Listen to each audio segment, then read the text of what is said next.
Hello everyone! Welcome back to my channel. This is your friend Yolanda Kitchenamics. Birthday ng isang sister namin sa church. At naisipan ko mag-share ng butter cake. Ngayon, nung natikman nila yung butter cake, sabi nila, ang sarap naman.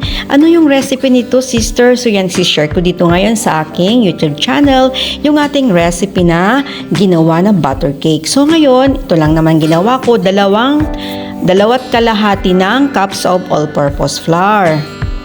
Ayan, 2 1/2. Then, meron tayong 2 1/2 of teaspoon ng baking powder.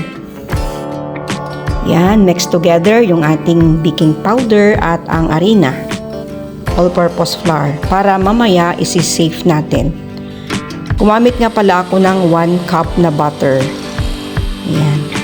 Yung ibang ingredients dito, hindi ko lahat na film dito sa ating paggawa ng content kasi nagkaroon ako ng problema noong nag-film ako ng ating baking. So, ilalagay ko na lang sa description box sa baba yung kompleto na ingredients.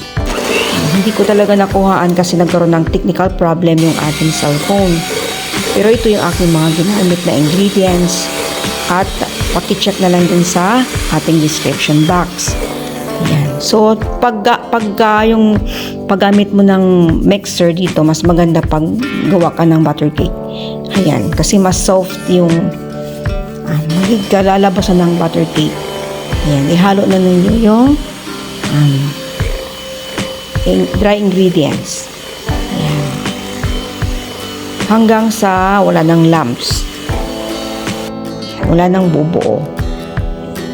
Madali lang naman paggawa ng butter cake. Napakasimple lang. Ang tips lang talaga dito ay ma-soften mo talaga yung butter. Gagamit ka ng room temperature na butter para madali ang paghalo. Kasi kung wala kang mixer, mahirapan ka na pag-mix, ma-mix mo ng mabuti yung gagawin na butter cake. Ayan. So, yan ating ibibake sa preheated oven, 175 degrees Celsius hanggang sa mag-lightly brown. Huwag masyadong bake ng matagal kasi pag sumasobrahan siya, matigas naman yung kakalabasan ng inyong butter cake. Ayan, tamang-tama lang yung at least 50 to 60 minutes hanggang sa makita mo na yung nagla-lightly brown na yung top. Dito yung ginamit ko dito, naglagay ako ng cheese dito after ng pag-bake para may dagdag flavor din yung ating cake natin na butter cake. Ayan. Give a top, ganyan. Then, bibake na natin ito. So, ito na po yung na-bake ko. Hindi ko napakita, no? Paglabas. Yan, kasi nilagyan ko ito ng cheese. Yan. Ito na yung aming birthday ni Sister Albina. Family evening kami sa kanila. This is my work and my blood to bring to pass the immortality and eternity of man.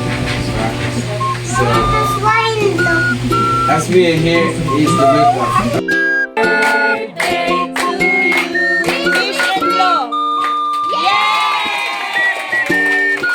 Galing naman, instant ang candle nila.